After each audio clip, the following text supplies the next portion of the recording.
بسم اللہ الرحمن الرحیم۔ السلام علیکم، آپ دیکھ رہے ہیں داستانی ٹی وی چینل۔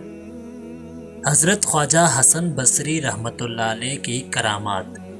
حضرت خواجہ حسن بصری کے زمانے میں امام ابو عمر رحمۃ اللہ علیہ قرآن مجید پڑھایا کرتے تھے۔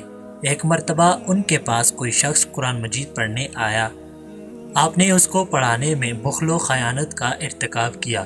اس جرم میں اللہ نے انہیں سارا کلام حکیم بھلا دیا۔ وہ روتے ہوئے خواجہ حسن بصری کے پاس گئے اور سارا معاملہ بیان کیا۔ خواجہ حسن بصری نے فرمایا، اے شخص، تو حج کو روانہ ہو جا، کیونکہ آج کل حج کے ایام ہیں، اور جب تو حج سے فارغ ہو جائے تو مسجد خیف میں ایک بزرگ محراب میں بیٹھے ہوئے ملیں گے۔ وہ درود و وظائف میں مشغول ہوں گے۔ وہ جب تک اپنے معاملات سے فارغ نہ ہو جائیں تو ان سے بات نہ کرنا۔ جب وہ فارغ ہو جائیں تو تم اپنی حاجت بیان کرنا۔ ان کی دعا سے تمہیں پھر سے سارا قرآن حکیم یاد ہو جائے گا۔ ابو عمر رحمۃ اللہ علیہ نے خواجہ حسن کے حکم کی تعمیل کی، حج ادا کیا، پھر مسجد خیف پہنچے اور مسجد کے محراب میں ایک بارو بزرگ کو دیکھا۔ بہت سارے لوگ اس کے ارد گرد بیٹھے تھے۔ تھوڑی دیر بعد سفید پاکیزہ لباس والا ایک شخص وہاں آیا۔ سب لوگ اس کے ارد گرد بیٹھ گئے۔ کچھ دیر باتیں ہوئیں، اتنے میں نماز کا وقت ہو گیا۔ سفید لباس والا شخص وہاں سے چلا گیا، دوسرے لوگ بھی چلے گئے۔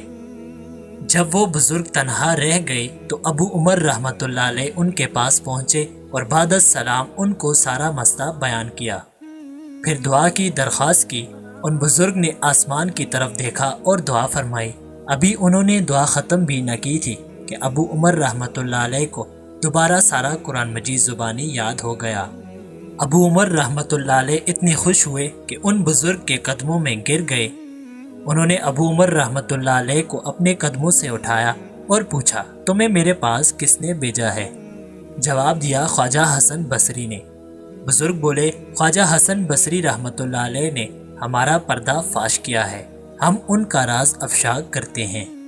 یہ کہہ کر انہوں نے ابو عمر رحمۃ اللہ علیہ سے کہا، ابھی تم نے سفید پوشاک والے شخص کو دیکھا تھا؟ عرض کی، جی ہاں دیکھا تھا۔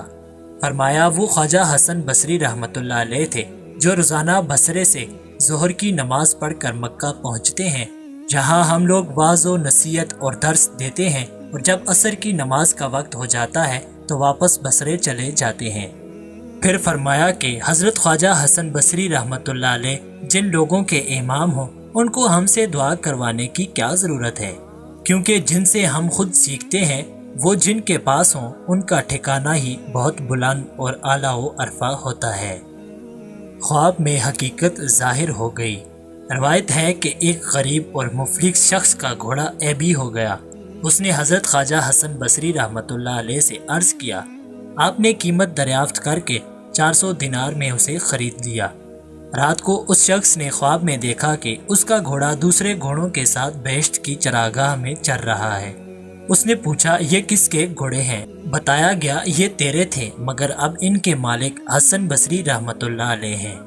خواب سے بیدار ہونے پر وہ شخص حسن بصری رحمۃ اللہ علیہ کے پاس آیا اور کہا کہ میں کل والا سودا منسوخ کرتا ہوں۔ آپ نے فرمایا، تیرے خواب سے میرے خدا نے مجھے پہلے ہی آگاہ کر دیا ہے۔ وہ واپس چلا گیا۔ اگلی رات خواجہ حسن بصری رحمۃ اللہ علیہ نے خواب میں دیکھا کہ عالیشان محل اور دلفریب منظر ہے۔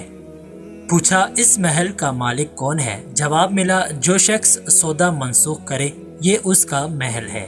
بیدار ہونے پر آپ رحمۃ اللہ علیہ نے اس آدمی کو بلایا اور سودا منسوخ کر دیا۔